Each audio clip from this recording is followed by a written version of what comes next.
Hello and welcome to the Voice of TOD. I'm Tom, and with this video we're going to take a look at some new first images for Netflix's Masters of the Universe Revelation. Now, probably need to put a little bit of background to this before we start talking about Masters of the Universe. I was born in the late 80s.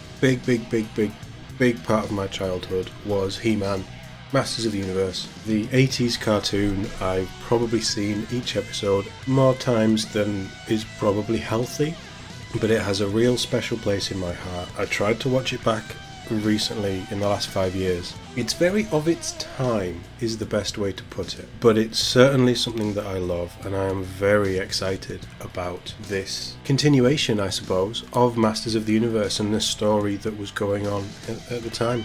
We're over here on IGN. We're having an IGN day today. It just seems to be where I'm seeing the news first. But Netflix Masters of the Universe Revelation first images and premiere date revealed. The power returns.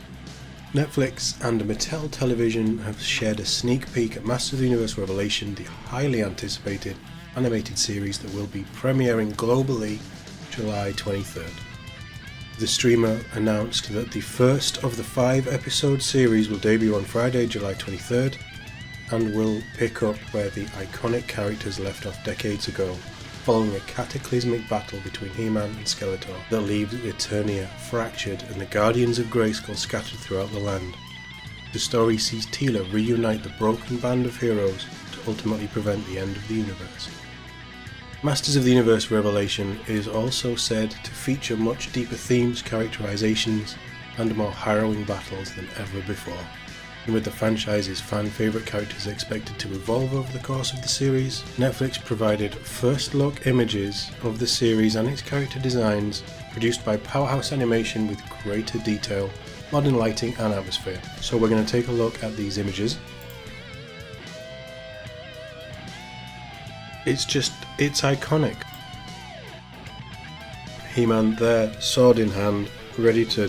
Was he a good fighter? Did he kick ass? I don't know if he did. It was always a bit hammy. Hopefully he will in the new series.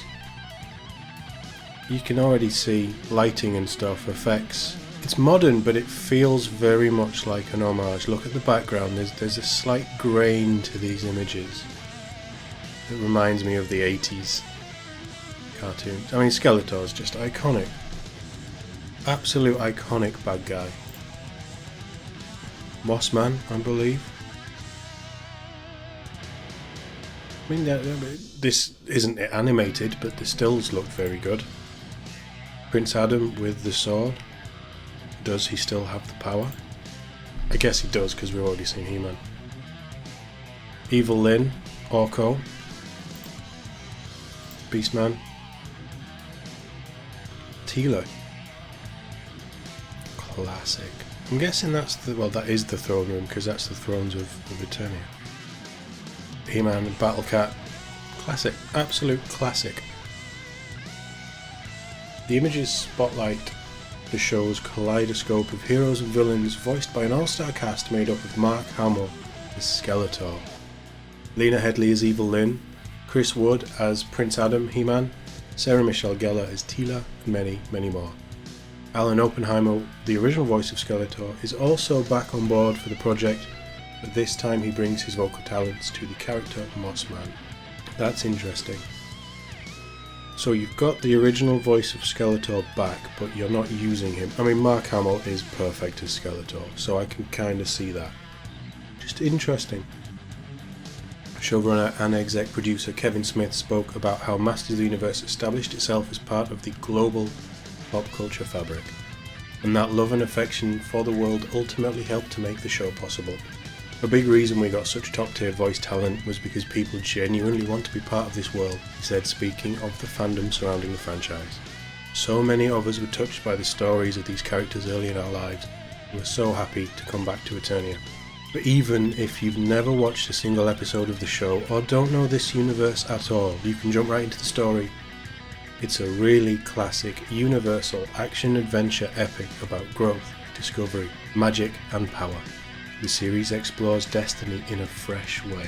Interesting claim.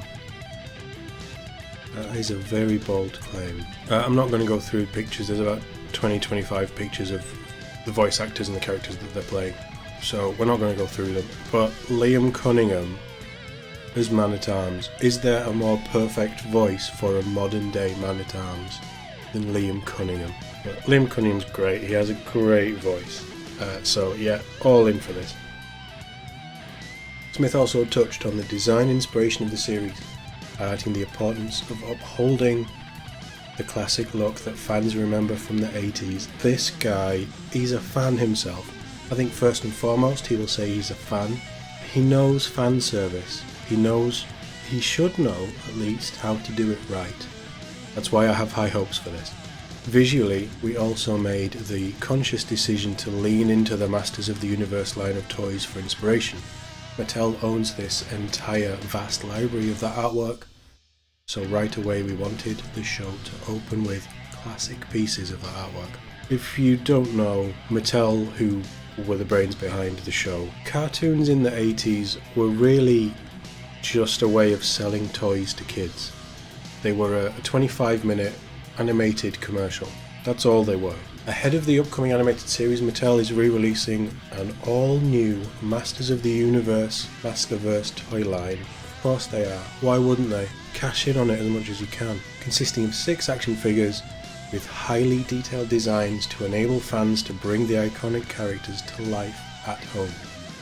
The collection features 7-inch He-Man, Skeletor, Mossman and Evil Lyn action figures, as well as a 9-inch Skelegod figure and a 14-inch long Battle Cat toy. Eric Carrasco, Tim Sheridan, Dia Mishra and Mark Bernardin make up the writing team on the show, while the series is produced by Mattel Television with Rob David, VP of Mattel TV and author of He-Man The Eternity War, assuming one of the exec producing roles, alongside Frederick Sully, Adam Bonnet, Christopher Keegan and producer Susan Corbin. Masters of the Universe Revelation will debut on Netflix July 23rd, as we've said. Sony is also developing a live-action Masters of the Universe movie. Oh, yeah, right. Once slated for release in March 2021, however, even before the pandemic, it looked unlikely that Sony would still meet that release window. The movie may yet wind up on Netflix, as Sony chairman Tom Rothman is said to be considering selling the He-Man reboot. I also believe they lost the guy they wanted to play as He-Man. He-Man, a live-action He-Man is so hard to sell, it really is. There is a film, 1989 I want to say, I might be wrong. Stars Dolph Lundgren, that's probably as close as you're ever going to get to He-Man in human live action form. But the film wasn't great. I've not seen it in a lot of years, but I remember watching it as a kid. It's interesting. I'll leave it there. But I'm really excited about this. I don't know if you can tell, I'm really excited about this. I will definitely be watching this as soon as it's released. Netflix have such a wide range of things that they're producing, and this is just ridiculous that they're doing this. It just shows you the power of the streaming giant. I think it's great. Let me know what you think in the comments though. I'd be very interested to know what you guys think. Do you have any connection to He-Man, or will this be potentially a first outing? Maybe we'll get a trailer very soon as well. Here's hoping. Thank you for watching. I'll see you in the next one.